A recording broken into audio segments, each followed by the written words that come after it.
Frozen shoulder کیا ہے؟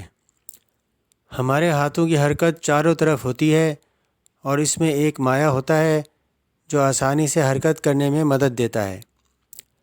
جب کسی وجہ سے یہ جوڑ مل جاتا ہے تو حرکت کم ہو جاتی ہے یا ختم ہو جاتی ہے، اس کو فروزن شولڈر کہتے ہیں۔ یا دوسرے لفظوں میں کندھوں کے جوڑ میں درد اور اکڑن کو فروزن شولڈر کہتے ہیں۔ فروزن شولڈر کی علامات ایک دم نہیں آتی، آہستہ آہستہ آتی ہیں۔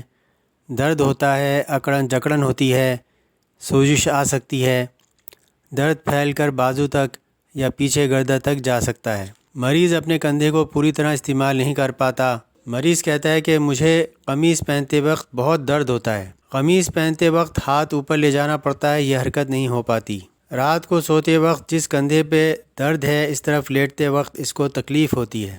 نہاتے وقت کمر میں صابن لگاتے وقت تکلیف ہوتی ہے۔ پیچھے والی جیب سے کوئی چیز نکالتے وقت تکلیف ہوتی ہے۔ گاڑی کا شیشہ اوپر کرتے وقت تکلیف ہوتی ہے۔ بازو پر ٹھوکر لگنے سے تکلیف ہوتی ہے۔ کنگھی کرتے وقت تکلیف، کپڑے دھوتے وقت تکلیف، روٹی بیلتے ہوئے تکلیف۔ عموماً خواتین اس سے زیادہ متاثر ہوتی ہیں یا وہ لوگ جن کی عمر 40 سال سے زیادہ ہے۔ سردیوں میں یہ مسئلہ زیادہ ہو جاتا ہے۔ فروزن شولڈر کی وجوہات: کندھوں کے جوڑ کا چکنا پانی یا سائنوول فلوئڈ کا کم ہونا یا ختم ہو جانا، جوڑ کے مسل کا جام ہونا، اکڑ جانا، ورزش نہ کرنا، دیر تک کندھوں کو ایک ہی پوزیشن پر رکھنا، خاص طور پہ جو لوگ کمپیوٹر پہ کام کرتے ہیں۔ Sugar, blood pressure, dehydration, depression, thyroid کی بیماری، پارکنسنس ڈیزیز اس بیماری کی وجہ ہو سکتی ہیں۔ دل کے امراض اور موٹاپا بھی اس کی ایک وجہ ہے۔ بازو میں فریکچر کی وجہ سے پلاسٹر باندھا جاتا ہے اور کئی مہینے تک بازو اسی طریقے سے رکھنا پڑتا ہے۔ حرکت نہ ہونے کی وجہ سے یہ بازو جام ہو جاتا ہے۔ ہومیوپیتھک میں فروزن شولڈر کا علاج بہت اچھا اور بہت سستا ہے۔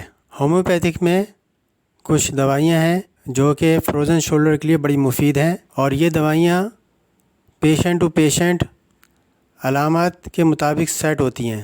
ان کی سلیکشن جو ہے وہ ہر پیشنٹ کے لیے ایک جیسی نہیں ہے۔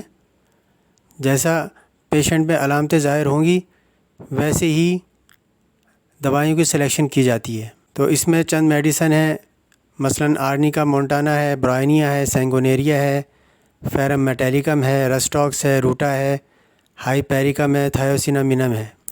دوائیوں کے ساتھ ساتھ کچھ ایکسرسائز بھی جو ہے بتائی جاتی ہیں جو کہ فروزن شولڈر میں بڑی مفید ہے۔ اس میں ایک ایکسرسائز ہے جس میں دونوں ہاتھ اوپر کر لیے جائیں اور ہاتھوں کو ایسے گھمایا جائے جیسے کوئی بلب اتار رہے ہیں۔ 2-4 دفعہ اس طریقے سے کیا جائے۔ اور ایک ایکسرسائز ہے جس میں جو ہے نا ہاتھ جو ہے پھیلا لیے جائیں شرقاً غرباً اور ہاتھوں کو ایسے گھمایا جائے جیسے تالا کھول رہے ہیں۔ صبح شام 2-4 دفعہ اگر یہ ایکسرسائز کر لی جائے تو اس کے لیے بڑی مفید ہے۔ اس کے علاوہ گھریلو نسخے بھی ہیں سائنوول فلوئڈ کو امپروو کرنے کے لیے۔ اس میں ہلدی والا دودھ ہے، رات کو ہلدی والا دودھ شہد کے ساتھ سونے سے پہلے لیا جائے تو اس کے لیے بڑا مفید ہے۔ مزید تفصیلات کے لیے ڈاکٹر PS تیواری کی ویڈیو دیکھیں، ڈاکٹر خالد جمیل اختر، ڈاکٹر راشمی، ڈاکٹر امنگ کھنہ کی ویڈیوز دیکھیں۔ ان کا لنک جو ہے وہ ڈسکرپشن میں دیا جا رہا ہے۔